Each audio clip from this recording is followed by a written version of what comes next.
You have to excuse the mess because we're moving. Did I tell you we're getting a new house? Now, I like to keep a little bit of privacy, so I don't normally let people see my bedroom and stuff. This is my home. But since we're filming it today, I'm going to get a little bit personal about my life. I got to show you what I believe in is a magic mirror where it all starts. So, written upon this mirror, you can see, come in here, Josh, because I want you to see this.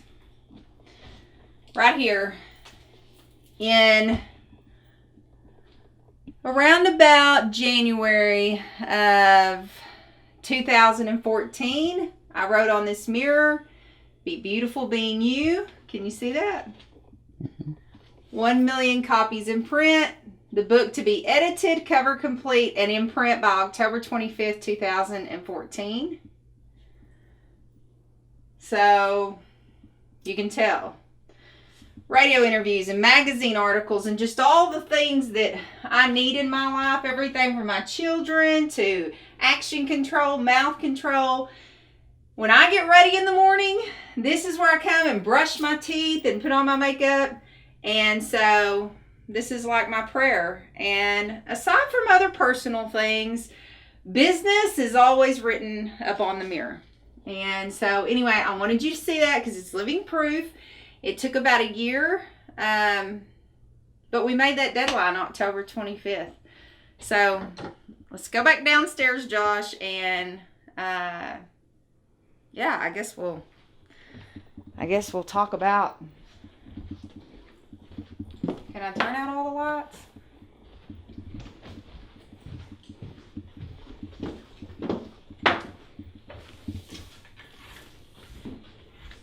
I don't know. Today, I guess we'll talk about Arkansas.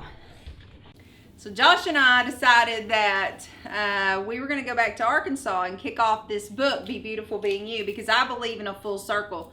I think that if you're going to do something different, you should never go back and start, kind of in the roughest where it all began, but start in the same place and do something different. Make it something new and unique to your life. I was born in Walnut Ridge, Arkansas. I was the last child delivered in the Walnut Ridge Hospital by Dr. Joseph on January the 2nd of 1973. I come from a powerful family. Everyone from my mother's side to my father's side, the men were strong entrepreneurs. My grandfather on the Canarum side, he owned the golf bag factory in town and supplied all the gentlemen with their golf bags. My grandfather on the Snap side of me, he was one of five brothers and sisters, and one of seven, 5 brothers, 2 sisters. I guess there was 8 of them to come to Arkansas back in 1945. And my grandfather teamed up with Mr. Sloan, and they, 1945, opened up Sloan's department store. And anyway, that was a dry goods store back then where you got like your boots and your jeans and your bag of flour. And also there was Snap Motor Company. So everybody in town that drove a Ford, remember the old LTD? They had Snap on their license plate. And so growing up in a town where, and we also owned Best Western Hotel. That was built around 1945 until, 1995 about. My father is now mayor of the town. My aunt owned the only small theater in town, Front Street Theater, for 15 years. We had just teachers and educators and politicians and business men and women in my name really were leaders in this small town. And I'm talking back then, we're talking 2,000 people, which it's not much bigger, is it, Josh? I mean, it's about 48,000 people now.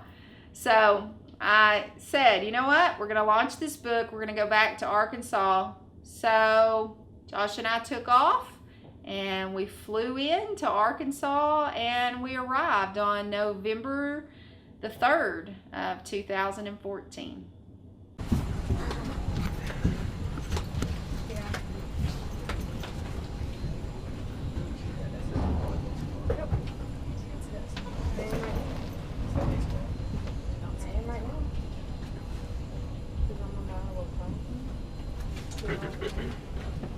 We're taking off to Dallas and then to Arkansas.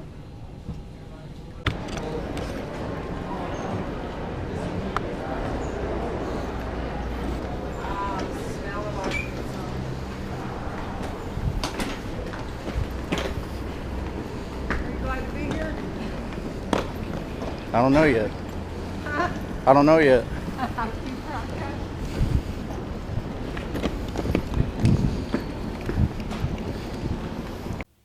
As you all know, I was sexually abused when I was 9 years old.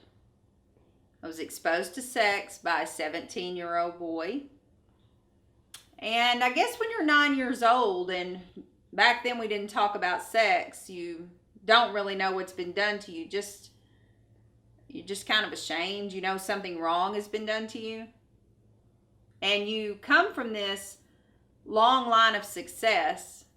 You know, the home you live in. I mean, you're a child, so whatever your surrounding is, you're going to church, you've got good parents.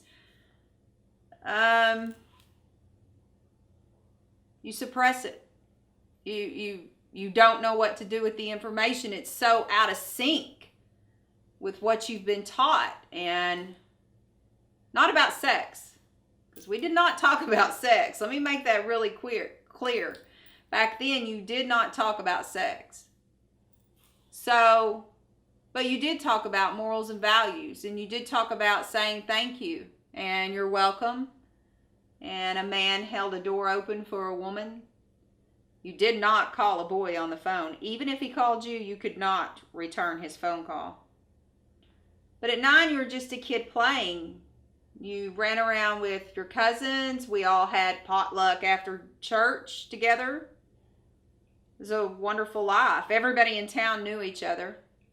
And so I guess what bothers me the most about the world and society, when you say the word sexual abuse, or now what we're dealing with, sexual suppression as adults, it still has this stigma. Like you came from poverty, or you were less fortunate, or you didn't know God. But the truth is, I've known God my whole life. Even that night in that moment, there's a lot of things that I suppressed and I had to dig through, and this reoccurring dream continued to haunt me. But it was my body's intellectual way, my spiritual way of connecting physically and spiritually, something that had been done to me, and bringing it together. And rather than the mind being able to process, it articulated itself through nightmare or fear, through a dream. And so at 24 years old, when I began to see a dream therapist, I learned to write. And I began to draw out my visions. That voice, like I think we all know when God's talking to us, we think it's not God. Like we think we're just crazy. We think if we don't talk about something, then it's all going to go away. But the truth is, you know the voice of God if you've heard him. It's very clear. And it just like keeps at you and keeps at you. So at 9 years old, growing up and going into my teenage life and dating and being normal, and you know, I had a great childhood. You've heard me talk about it before, but I also had a great teenage years. You know, I was a cheerleader, and I wouldn't say the star basketball player, but I do like to brag on myself a little bit. I couldn't make a basket to save my life, but I was one of the 5 starters, so I was proud of that. And I was voted most popular by the student body and the who's who, so there's a lot of so-called bragging rights. But the truth was, I was a child who really had something hidden. And my way of articulating was I began to write. And I would write stories, and I would write songs, and I would write poems. And as the voice of God would say to me, you're this good person and you can overcome this, and there's a purpose behind this. You know, I couldn't put it together, but the more that I wrote, things would begin to make sense with me. So that's why I write on mirrors now. You know, I think the mirror is the biggest reflection. If you can write something on a mirror, it's like boom, instantly you're seeing it, like it's given right back to your spirit. So therefore it has to manifest, right? So back in Arkansas, Josh and I got in the car one day while we were there, just to bring ourselves back into the moment for him filming, but for me being there and launching this book. It's important that I go back to that home. I needed to drive back to that neighborhood. I needed to see where I was now and who I was then. And I needed to just appreciate the time that had traveled and had passed. And so that's what we did. We went back to the home and just drove past it. It was kind of this, I wasn't really sad. I didn't really cry. I kind of looked at it and it felt dirty to me. Like I felt like it wasn't good enough for me. Just to really be real and honest with you, I felt like I was better than that. I deserved better than to live in that home. Like I had this home now, and I had survived.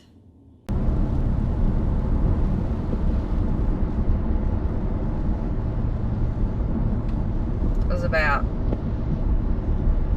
I say 9 years old, but when you're a child, you really don't have a correct perception of time. So I know that I lived here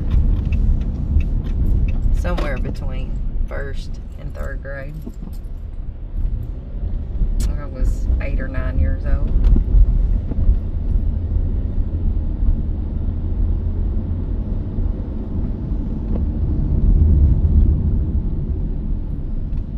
Man, I'd ride my bike through these neighborhoods for days.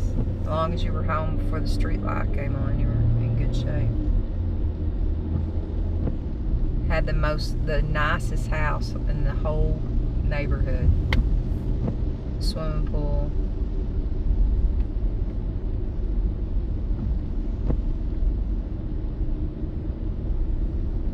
And none of this was here.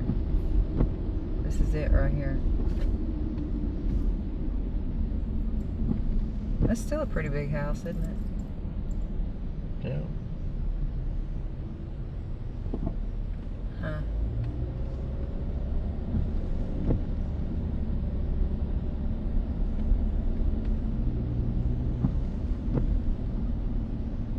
I feel like we need to take a picture of it or film it. What? That house. No. I'll turn around. Oh, it's on my side. Yeah, let's take it, because when the big producer guy comes in and sees this footage we've got, we want him to see that perception. And then if I have to go back to the house for footage, I will.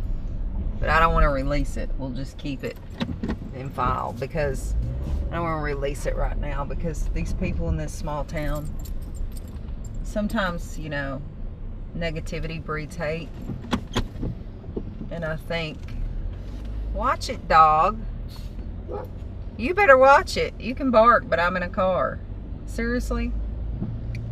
And I think when negativity breeds hate, that then everybody gets focused off. Here's this successful mother of 2 wonderful children who has overcome and writing a book and being an inspiration and using her life and her story to help others, into, oh my gosh, I know, and she lived there, and who this could have been, and start speculating a bunch of bullshit.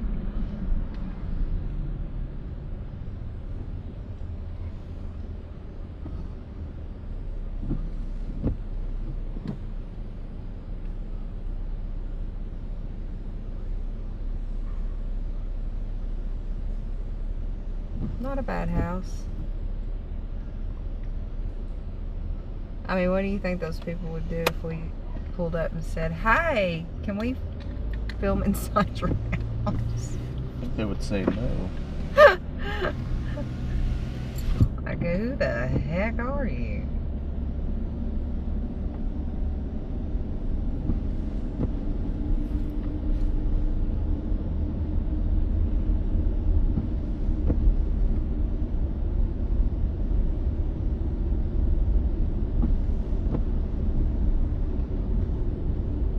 Thank you, Jesus, for bringing me from that place right there to where I'm at right now. That's pretty powerful.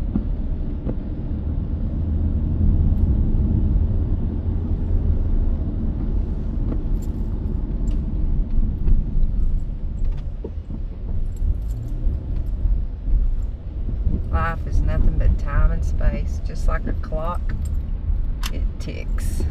Before you know it, days turn into weeks and weeks into months and months into years, and you're not 9 years old anymore. Scared because you've just been exposed to something you didn't understand. Now you're 41 years old, completely accepting and making sense of it, and it defines your integrity and your character, who you are. Well, that's pretty powerful.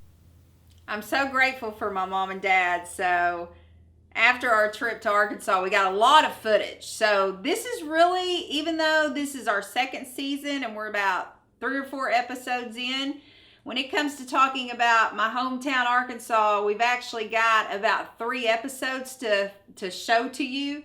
So you're just getting the introduction, this one, of me going back and just kind of laying out for you where I was mentally and spiritually, going back into this presence and how I was going to deal with it. And then we're going to talk about my aunt, because it's really something to hear about Arkansas, because they've taken it and according to, I think it's USA Today, it's number 7 on the top places in the United States to visit when it comes to the Beatles. So that's kind of an interesting story. But also, while we were there, we launched the book on November the 3rd of 2014. The following day, on November the 4th, was actually election day, and my dad was running for mayor, and so we've got all that footage, so we're going to do a segment on that also. But you're going to get to meet my parents, my father and his wife Jackie, and my mother, who's Cindy, and her husband Dan. And they came to the hotel that we were staying at, and I just wanted a moment. I mean, literally, the hotel was just walking distance to where we were going to go to Imagine, my aunt's studio, where she has her business on Main Street, which is right next door to where I began cutting hair in 1992. Isn't that crazy? I mean, when I say I'm going back, like God took me right back, right next to the place. And so, anyway, they all came over to the hotel, and we were dressed and we were ready to go to the book launch. We didn't know if anybody was going to show up. We had publicized it all over. We'd released it through press. What's that called, Josh? We'd released it, press release. We put press releases out all over Arkansas within about 45 mile, no, probably 100 mile radius. So we had people from Paragould, we had people from Black Rock, we had people from Walnut Ridge, Hoxie, people from all over come together, these little small towns. The book signing went awesome, but you're going to get to see just a quiet moment of me talking one-on-one with my parents, and really what they instilled to me from a daughter's perspective, and my father, just that drive, that entrepreneur, to never give up, to be relentless when it comes to never settle for less than being the best, just that business mentality. And then also my mother, who really instilled in me a spiritual aspect to life. She really took God as not a separate entity, but something that was inside of me, and taught me that love of self. No matter what I had been through, no matter what I had to be forgiven for, no matter what I had faced, that was a part of my journey, and that it was actually designed specifically for me so that I would have a ministry and a testimony, and that my job was to come back to that and give of service to help other people.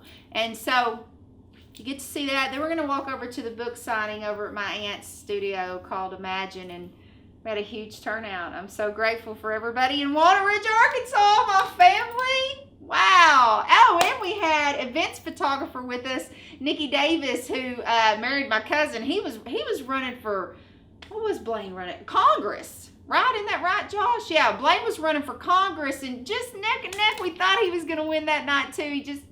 He'll get it, but this year he missed it just by a little bit.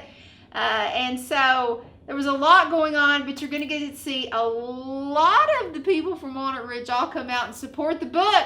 Be beautiful being you. I think I want to have a word of prayer. And can you see everybody? It's going to be hard for him to see everybody from right there. Yeah. Might be easier around the table or something. Let me take my shoes off. Yeah, you're so tall. People that wear stilts always are. That's better. I want to say that this book means a lot to me, and I learned a lot from you about business and to never give up and always persevere and follow through. And so, thank you for always believing in me through teen pregnancy and all my unfortunate mishaps. And I appreciate you for teaching me how to be a strong businesswoman. And number one, to believe in myself no matter my faults. To always follow through. And if I can see and envision, then I can make it. I have the ability to make it happen. So thank you. And Mom,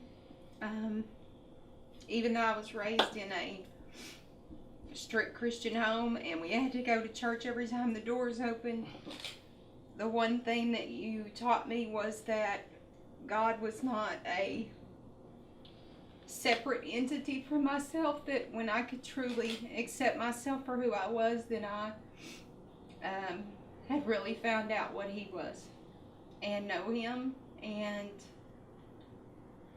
thank you for always forgiving me and believing in me and just making me feel like no matter what I did, I was the most beautiful girl in the world.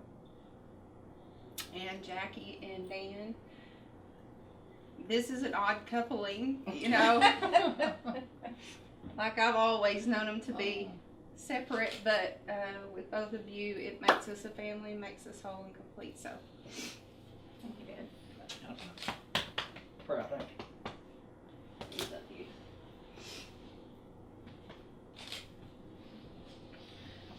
Well done, girl. Wait till y'all read this book. I'm anxious. Okay, so let's hold hands and. Dear Lord, I pray that you'll be with us right now in this moment. And I'm so vulnerable because even though I believed and I made this happen and I brought us here through hard work and perseverance, there's always that fear of loss, that nobody is there to support you and that you've come all this way by yourself. But going into this moment, I know that's not the case, that I have to give it over to you, and now I have to fly by faith and believe that this book is meant to change lives and that you're going to travel it around the world, millions and thousands of copies. And I pray that the people that buy copies this evening will start to talk out of their mouth and share what the book's about and the 10 character commitments, and that word will be able to travel through them. And I pray that you'll just be with me and my family standing here, that will be approachable tonight and will make people feel comfortable in our presence and make them feel beautiful after they leave. I ask all these things as spoken on earth as they are in heaven, in Jesus' name. Amen. Amen. Okay, let me go. Woo! Now I need to freshen mine up a little.